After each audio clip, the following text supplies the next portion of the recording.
This week on The Wheelhouse, dissent,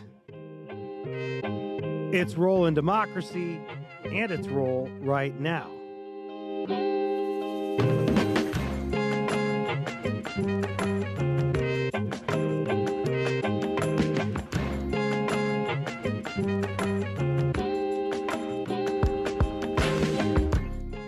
For Connecticut Public, I'm Frankie Graziano. This is The Wheelhouse, the show that connects politics to the people. We got your weekly dose of politics in Connecticut and beyond right here. About 24 hands-off demonstrations recently took place across Connecticut. Protesters called on President Donald Trump and Elon Musk to keep their hands off social safety net programs like Social Security and Medicaid. They rallied against the administration's walkback of diversity, equity, inclusion efforts, LGBTQ plus rights, and funding for women's health care and more. Protesters also called for more dissent. So what is dissent's role in democracy, and just how prevalent is protest in today's policy and politics?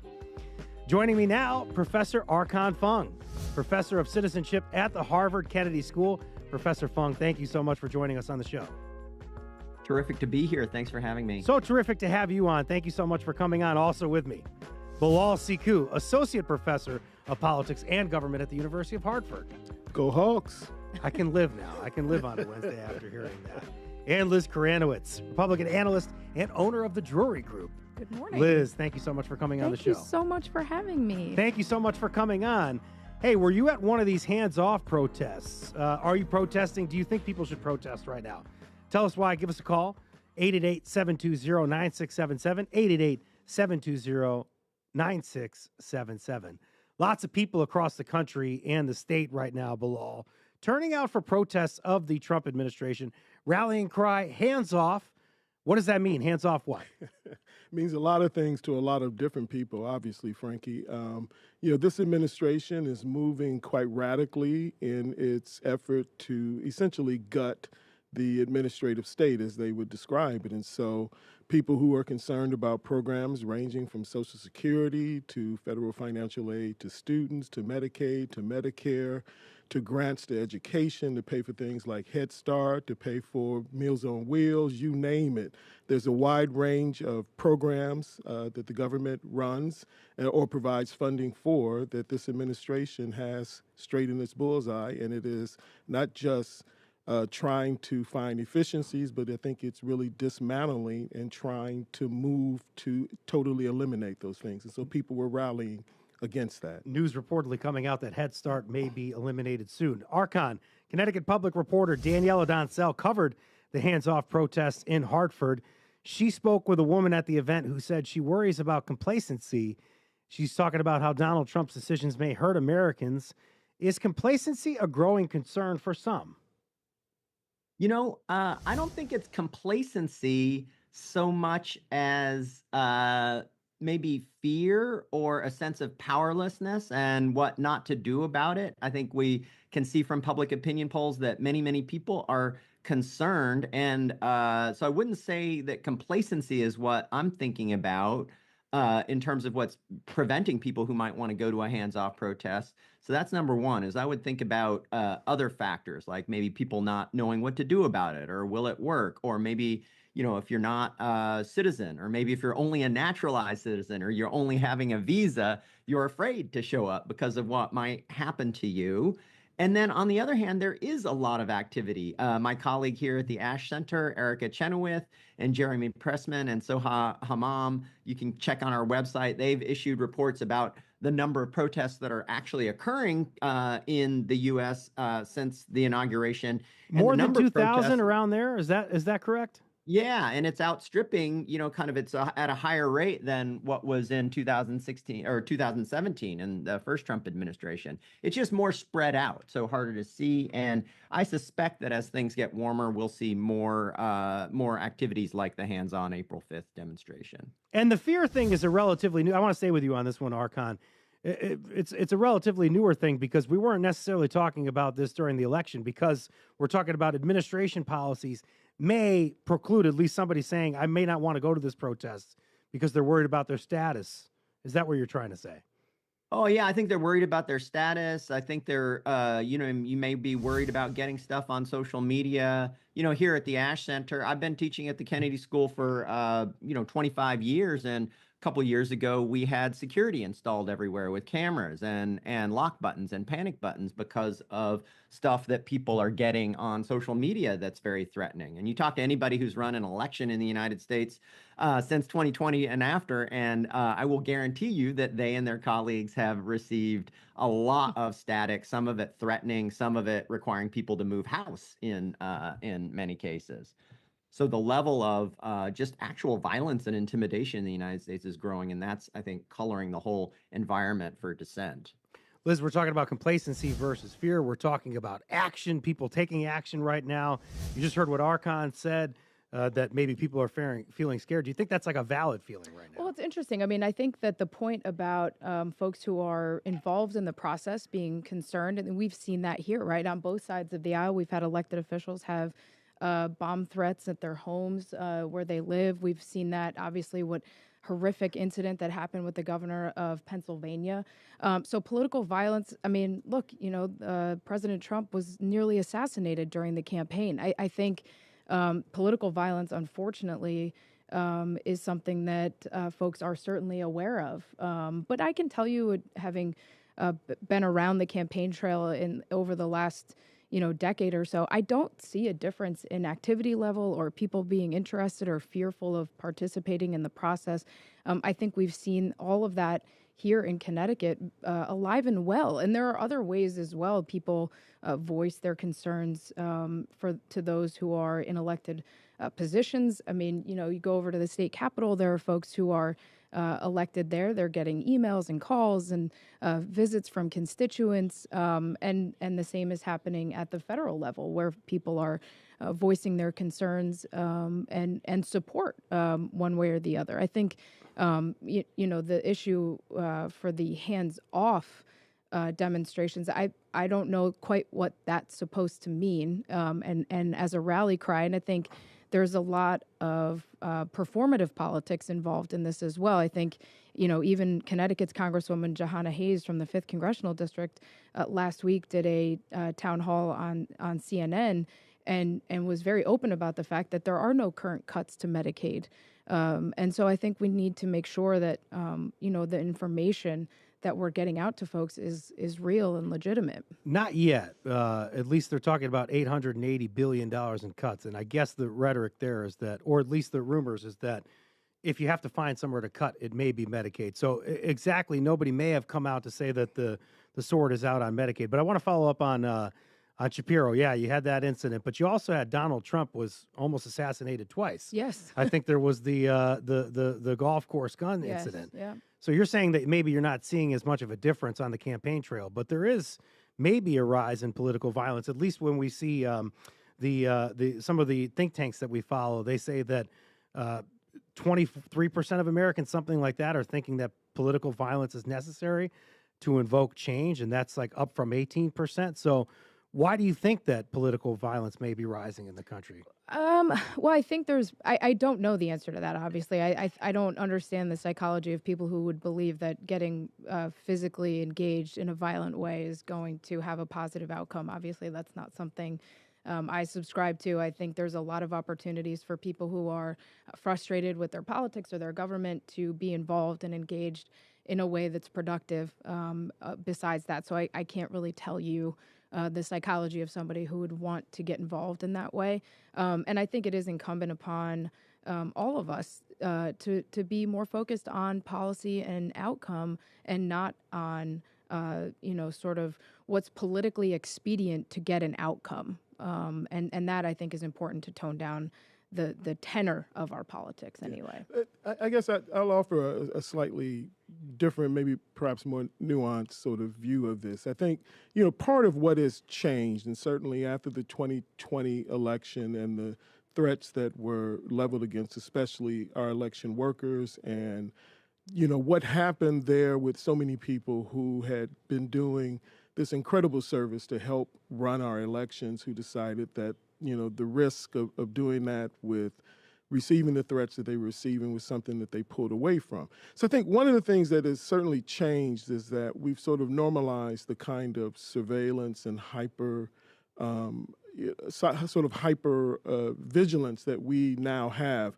And so if we're not seeing as many acts of political violence today, perhaps part of the reason for that is that law enforcement is acting more quickly and more effectively with trying to prevent these things from happening by monitoring social media.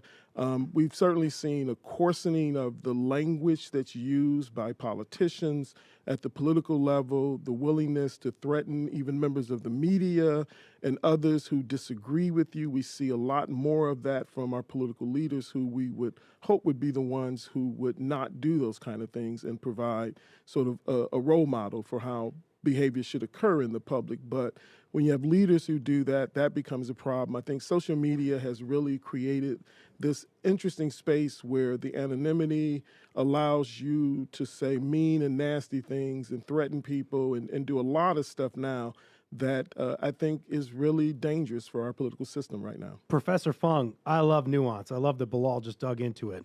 So I'd like you to dig even further if you can. And this is what we're talking about with democracy. We're talking about when people are concerned about democracy and threats to democracy, I think a lot of it stems from what's happening online and people, I guess, at least being more, I want to say, you said we're hyper vigilant as a result, but online people may be more bold. And then we're actually seeing it come to fruition in person, as we just mentioned. So could you just dig in a little bit there and see if there is that kind of valid concern for not just our own personal safety, but democracy as well? Yeah, absolutely. I mean, I think the democratic concern is that in a healthy democracy, people can say what's on their minds and try to listen to other people and don't get censored and don't feel fear. And the social media part and the crudeness and some of the hostility on social media has been around for a while.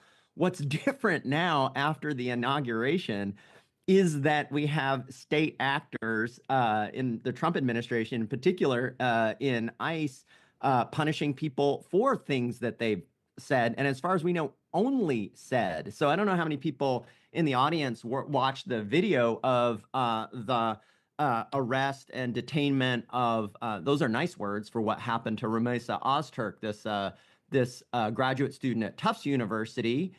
She's languishing in a detention facility in Louisiana now.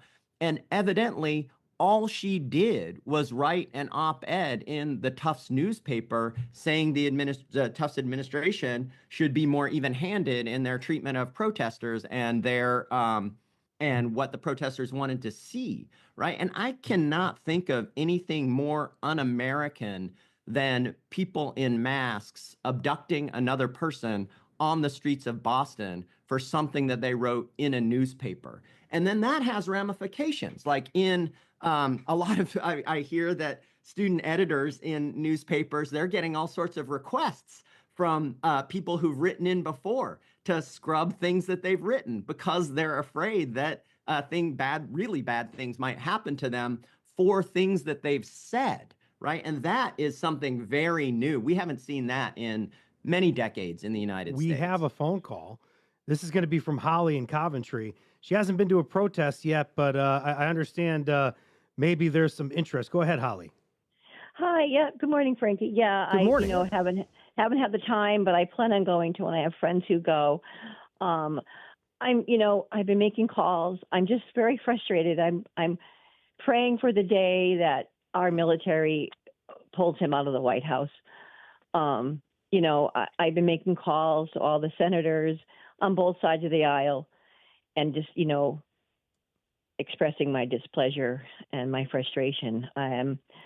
What's one concern that you have, if you can, Holly? Is there a program that you're worried about? Is there a piece of funding? Something like that? I'm worried about the stopping of the press, the colleges who are, losing funding. I applaud Harvard and MIT for, standing up to him. We're heading towards Nazi Germany. I mean, it's scary. I have relatives who voted for him and who are brainwashed and who watch Fox News. And, my mother-in-law is worried about men using the women's bathroom. I mean, it's just scary how people pick up these little. Holly, pieces we're of gonna the- we're gonna we're gonna finish up in a moment, but what do you think it would take for you to attend a protest? I'm going to one this Friday. I have friends who go, so I am ready to go. I just like the timing wasn't good for me, so I will be showing up, and I have my yard signs out. So. Holly, thank you for calling in this morning. I appreciate it. You have a nice day. Liz, you heard that phone caller. This phone caller is concerned about democracy, but they're also talking about freedom of the press, things like that. What's your response? Yeah, I mean, listen, I think that from my perspective, we look at the levers of government here, whether it's state to federal or the branches of government at the federal level, that are all functioning in the proper way. We had an election, Bilal, like you talked about, the difference between 2020 and 2024. There's there was a respect for the outcome of this election that we didn't see in 2020. We've got Congress pushing back on the White House on things that they don't agree with or that they or support where they do agree. And the judicial branch is quite active these days with court decisions and injunctions and things like that at the federal level that are trying to provide and making sure that the three branches of government operate separately and provide those checks and balances. And you've got state governments, particularly here in Connecticut, that are actively working, particularly attorneys general across the country that are invoking their opportunities and their rights to participate in the process. So I think we have to be careful when we talk about threats to democracy, in my view, because democracy and the branches of government and the checks and balances are all working. And I think, one of the things that when you look back at the 2024 presidential election, the Democrats have not seemed to change their messaging to this point. And they're not talking about solutions. They're still fighting the battle of the 2024 campaign. And so I think, that you have to be part of the solution and offer alternatives. And I don't know that we're seeing a lot of that. 20 seconds or less, because I got to go to break. It's so much to try to get in, based on what Liz just said. I think in many ways, this sort of view of where the country is at, I think that this administration has, put itself on course or on track to really be an administration that will ignore decisions by the courts, an administration that will gut vast, parts of the federal government and, jeopardize the health and safety of American citizens, and a Congress that really has no interest in using its power to check the power of the executive branch. And so I have a completely different view of where we're at right now as a country than Liz does. From Connecticut Public Radio, this is The Wheelhouse. I'm Frankie Graziano. That's Liz Karanowitz, Bilal Sekou, and we also have Archon Fung. Very pleased to have and privileged to have Archon Fung on, professor of citizenship at the Harvard Kennedy School. After the break, how politicians are speaking out against the current administration or staying silent. Join the conversation, 888-720-9677, 888-720-9677.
This is the Wheelhouse from Connecticut Public Radio. I'm Frankie Graziano.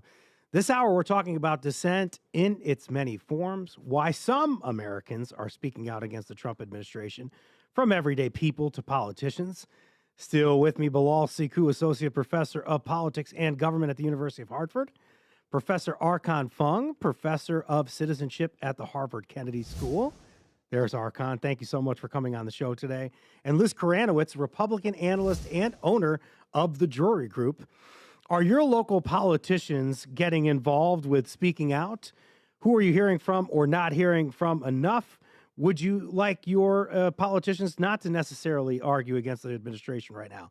Let us know what you think. 888-720-9677, 888-720-9677. Bilal, who are you hearing from that you would say are some of the loudest dissenters at this point? Actually, my students, really. I find myself from time to time in class having discussions, obviously, about what's going on nationally in the country. I'm teaching courses on urban politics this semester and also a course on how to change the world. And so, what's interesting is to hear the In 7 weeks. In 7 weeks, exactly, yeah. But it's interesting to hear the students reflect on some of the things they're seeing. I mean, I had a great conversation just the other night about Garcia's situation being shipped to El Salvador illegally, and admittedly a mistake, but the unwillingness to return him was something that the students were very passionate in their discussion about. Obviously, in the urban politics class, students have wanted to talk a lot about potential cuts to education, the effect that might have on things like early childhood programs and funding, especially in urban communities, the impact, obviously, on higher ed with the Department of Education shifting, having the sort of student loan program and Pell Grant program move to the Small Business Administration, and the potential calamity that could present in the fall for many of our students at my university who are Pell Grant eligible, who would really be harmed and probably unable to return to college if something happens to that program. Frankie Graziano, former Pell Grant recipient. And I'm one myself. Yeah, a couple of us. Help me with any kind of politicians you're hearing from. At least we know we're hearing a lot from Senator Chris Murphy, at least locally. Senator Richard Blumenthal. But is there somebody in particular? Maybe it's them. Maybe it's somebody else you're listening to. You've named two of the people who are certainly leading the protests. AOC, Bernie Sanders has been out there traveling the country, meeting all over the country. Bernie was at Coachella, and out there on the road. Certainly, Cory Booker did a very high profile filibuster the other day, and so there are some who are out there. But I think within the Democratic Party in general, there's a lot of consternation and concern about whether the party is putting up enough of a fight to what Trump is doing in office. And so it'll be interesting to see what happens. We've got midterm elections coming up. I think that will be sort of a test of how popular the policies are. But that can be a challenge because of the gerrymandering and the other sort of things that really prevent real competition in Congress in our elections. You mentioned a filibuster, a high-profile one. Yeah. I've got a clip of Cory Booker right here from the New Jersey Democratic senator, and I'd like you to listen into this one, Professor Fung, because I'm going to have you respond to it. Let's hear the clip first. I can't allow this body to continue without doing something different, speaking out. The threats to American people and American democracy are grave and urgent, and we all must do more. We all must do more because I believe generations from now will look back at this moment and have a single question. Where were you? That was quite literally a marathon in dissent, like something this guy had to physically prepare for, Professor Fung. So help me understand why he was speaking out and at least why he had to kind of go through these lengths to do this. Why take the 25-hour route here? Yeah, I think that part of what Senator Booker did is try to innovate on how political leaders can connect to the public in this moment, and especially Democrats being in the minority. So, Chuck Schumer and other leaders a few months ago said, what do you want us to do? We're in the minority. We can't get any legislation. That's just how Congress works. And so then other leaders respond by trying to innovate and connect in different ways. So as Bilal said, AOC and Bernie are out there, kind of barnstorming all across the country. Cory Booker is on a platform and conducts a filibuster, technically a filibuster, for longer than Strom Thurmond did, breaking the Senate record. And then Chris Van Hollen is actually today flying to El Salvador to see if he can check on the welfare of Mr. Kilmar Abrego Garcia. And so all of these activities are innovations to try to manifest to the American public what the problem is and connect with them in a more powerful way. And it requires politicians to be much more creative. They're used to doing campaigns and then to connect with the public and then used to legislating. But then this moment calls for much more creativity than they've shown in some time. Liz, this is kind of like physical communication. It's kind of like physical dissent. So you got people, like he said, flying to El Salvador. You got Bernie Sanders showing up at Coachella. Then you have Booker preparing for this. And he's talking about not drinking water or whatever to be able to do this. So tell me about something from a communication standpoint, a strategy standpoint, something about that particular act, and then what you might do if you were telling somebody, maybe a local candidate, on how to counteract a message like that. Well, listen, I think there's a couple of things at play here. And you know, with respect to this idea that members of Congress in Washington get elected and then they go legislate, I mean, the campaign cycle in Congress never ends. And that is a direct result of McCain-Feingold and all of the changes in the way that we've become politicized in this country. And Bilal, I think you'd agree, everything is about the almighty dollar in American politics. And so, you know, I'm not looking to impugn the integrity of elected officials, but I can honestly tell you a lot of what they're doing is geared towards their 15-second clips that they can then use to monetize to raise money for their campaigns. Chris Murphy, who has been one of the great champions of the anti-Trump movement, not just in Connecticut, but around the country, raised a record-breaking $9.2 million I don't know if it was a month or in the entire quarter, so don't quote me on the time frame, but it was a huge sum of money, 85% of which were new donors, and the average contribution was $30.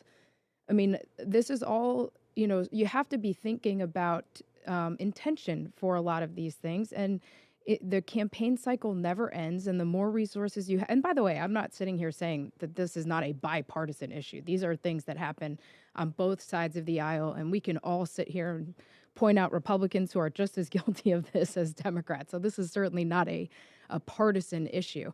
But I do think you have to be thinking about that when you're watching some of the performative politics that we're seeing on both sides of the aisle. How much of this is genuine and how much of this is about an opportunity to take the quick 15-second hit that you have and turn it into something that you can raise money off of? Because as soon as you do that, you've got a clip, you've got a video, it's getting texted out, it's getting emailed out, and all of the people listening, I would imagine, have been on the receiving end of those things. So we have to be thoughtful about that. We're going to have another caller join us right now. This is going to be, before I do that, I should say that Cory Booker's talk at Washington was actually a speech, not technically a filibuster. But let's go to Jim from Bridgeport, who's going to share some perspective for us. Go ahead, Jim.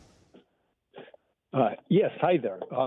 Chris Murphy is a hero of mine for what he's the stand he's taken. But more specifically, I attended the Washington March on April 5th because here we are in a wonderful blue state of Connecticut, but we are probably perceived as a blue state and not making headlines like this, but I wanted to really get to the core and march in Washington. And it was very profound, marching from the Capitol up to Washington Monument. There were maybe 10,000, maybe 20,000 people, and an awful lot of gray hairs like myself, who was a little disappointed, and there weren't so many younger people, but, it's a start. And I think that people my age know that. I mean, we were very effective in stopping the Vietnam War by public outcry and the mobilization that way. And that's what it requires now. The same kind of. Consider this: yesterday in Georgia, Marjorie Taylor Greene rally, there were two protesters who were tased for speaking out against Marjorie Taylor Greene. I mean, this is frightening and not right. We are in America, and we our legacy is being able to protest and not being afraid. Jim, I appreciate your perspective. Thank you so much for sharing it this morning. You take care. You have a good day. You got it. You got it. Bilal, he's talking about the Vietnam War there and protests being very effective, at least in terms of counteracting the war that we had overseas. So what are your thoughts on Jim's message? One of the things I really liked about what Jim said was he talked about how this is our legacy. I mean, the country was birthed in an act of dissent, right? When you think about it. We are coming up on an anniversary for the Declaration of Independence next year, which will, I think, in many ways give us a really great moment to look back at the history of our country, to see what progress we've made and what progress we still need to make. I would argue that we are seeing a kind of unraveling of the last 60 years, which will give us a reason to reflect next year about where we're at as a country and where we're headed. Dissent is built into the very First Amendment of the Constitution. This idea that being able to go to your government and seek redress against even perceived wrongs, whether they're real or not, but if you perceive them to be wrongs, you have the right to do that. We enter into a scary place when we try to suppress that dissent, when we try to make the case that there are certain kinds of views or opinions that will not be acceptable to express in the public sphere, because I think we should have the right to denounce those views if we object to them. But it's that freedom to express those ideas that is so essential to the country. And so I love, people being out in the streets, even in times where I didn't like the message that people were out in the streets for. I still defend their right to be out there. And I think that is essential to a democracy. And when we lose that, when we try to censor people, when we try to, end the opportunity for the media to look at what government is doing and make it more transparent, when we try to silence voices that we even find objectionable, I think becomes a problem for democracy. That's Professor Bilal Sekou from the University of Hartford. Also on the line, Professor Arkan Fung from Harvard University, and Liz Koranowitz. Our guests are with us for the hour after the break. How universities in Connecticut and across the country are responding to President Trump's directive. Cooperate or risk your funding. Give us a call, 888-720-9677, 888-720-9677. And it's our April Pledge Drive right now. Shows like The Wheelhouse are only made possible by listeners like you. Donate to help us keep bringing politics to the people. Visit ctpublic.org/donate or call 1-800-584-2788. More on that in a moment. Let's help us get that cash in here and some donations. We're going to hear soon from our great friends at Connecticut Public.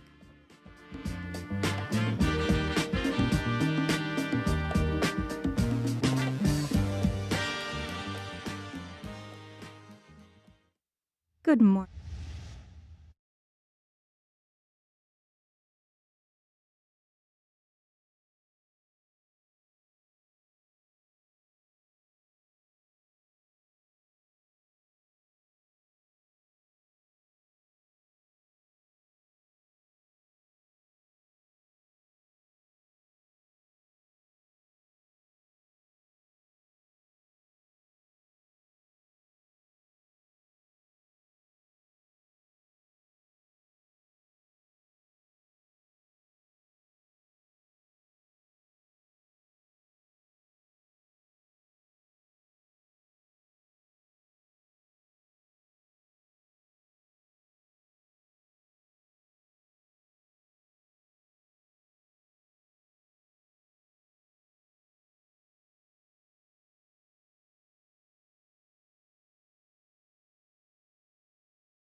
This hour, a look at how dissent is playing out on the ground in Connecticut, the legislature, and inside institutions like universities. This is the Wheelhouse for Connecticut Public Radio. I'm Frankie Graziano.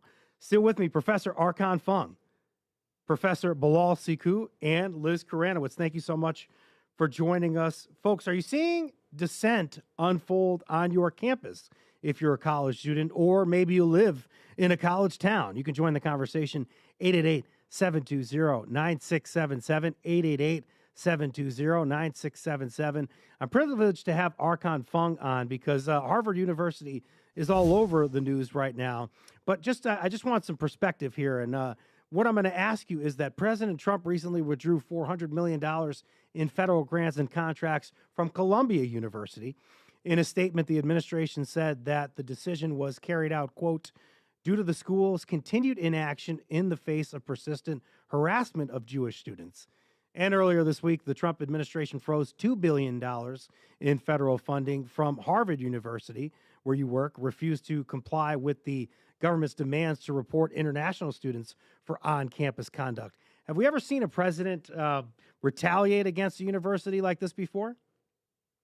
No, not quite in this form. I mean, students were shot at Kent State, and they actually died in protest against the Vietnam War. So that was, one kind of encroachment. But this is far more widespread, and it's using the financial leverage of the federal government in what I believe is unconstitutional ways, because it's First Amendment retaliation, and it is part of a political campaign that has, I think, two components, right? One, and Chris Rufo, the conservative activist, is very articulate about this, is destroying universities as center of political thought that he regards as too progressive and on the left.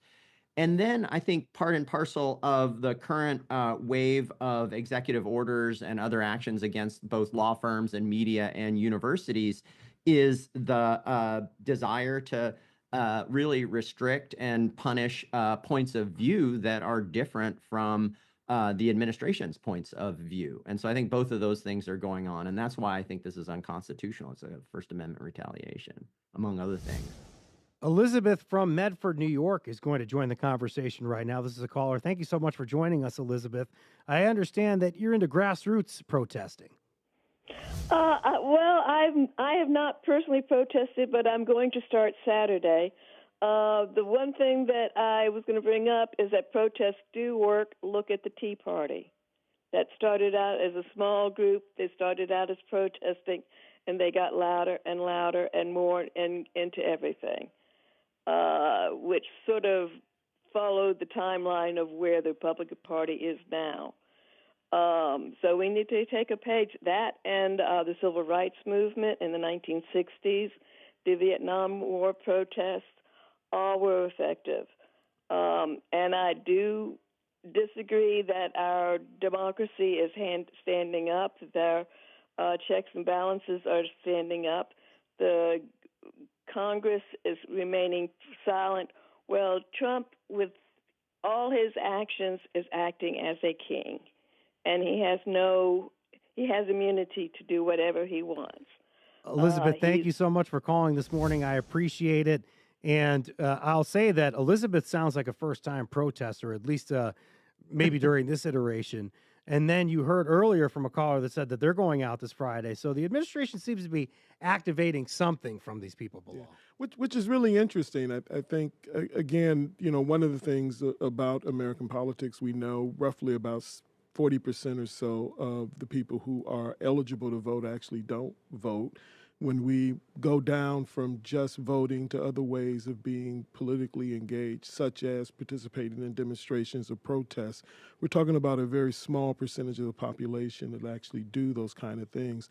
I would argue that all of those things are essential to a healthy democracy. People, showing up at these meetings and talking to their elected officials, expressing, their views about various public policies and things they'd like to see done, making phone calls to political offices, actually writing letters to the editor of newspaper, calling in on shows like The Wheelhouse. I mean, all of these things to me are, essential for a healthy and a thriving democracy. So I'm happy to hear someone, talk the way she is talking about actually going out to her first protest.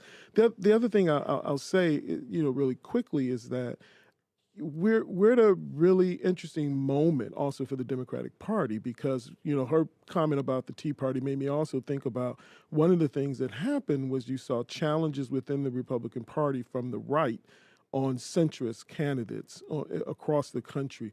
So it'll be interesting to see if the Democrats have a similar sort of situation where people who come from the left start to challenge some of the centrists because they feel like they're not responding as forcefully and as strongly and courageously at this moment. So I think the Democratic Party itself may be headed towards its own kind of crisis of leadership. A lot of leadership is really old. Hakeem Jeffries is relatively young, but when you look at the Senate as a body and the House, there's a real generational problem there. So many phone calls this morning. I wish we can get to all of them. Thank you so much to all of those that are calling. We're going to round the corner on the show. We only got a couple more minutes left. I want to bring the conversation full circle, Liz, really quickly. What role does dissent play in a healthy democracy in your thoughts? Look, I couldn't agree more, Bilal. I think it's so important that we have dissent. As a Republican in the state of Connecticut that is entirely run by one party, I think it is incredibly critical that we have a healthy and vibrant dissent, whether that's here in the state of Connecticut at your local level or at the national federal level. And so, I think we need to continue to engage and we need to continue to hear voices from all over the country and let people have their say. And I think you did see that in the outcome of the 2024 election. That was a dissent. That was the country saying we don't like the direction we're going in and we want to go in a different direction. And I think you have to look at it that way too. I mean, that is people exercising their constitutional rights, and we need to be protecting that in every possible way. So dissent on. Professor Fung, you get the last minute or so here on the show. Oh, what role great. do you think political dissent is going to play in the next elections? We just talked about 2024, but in 2026 and 2028. So I think dissent in American history is not only a right, but has been the engine of progress, from getting women to vote, to abolishing slavery, to the civil rights movement, to campus movements against apartheid in South Africa. And so I think dissent will continue in 2026 and 2028 in response to all of the things that are happening from the administration, and provides a great public that tries to figure these things out. That I agree with Bilal and Liz. It remains open to see whether capitally democratic leaders will connect with all of the people that have been calling and going to the protests, whether they'll connect successfully. So I'd be looking for that. And then a second thing I'd be looking for is how much repression there is of that dissent. I mean, we know in the George Floyd protests, President Trump very, very much wanted to invoke the Insurrection Act and deploy military against protesters. He was stopped by senior level staff that said that's a bad idea. I think people with that orientation in his team are no longer there. So I would be also looking out for the administration's response to dissent as an important question in the future. Thank you so much, Archon Fung, Liz Karanowitz, and Bilal Sekou, all of our guests that came on the Wheelhouse this morning.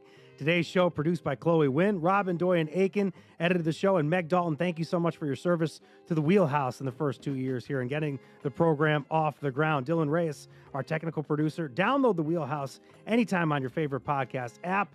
I'm Frankie Graziano. This is the Wheelhouse. Thank you for listening.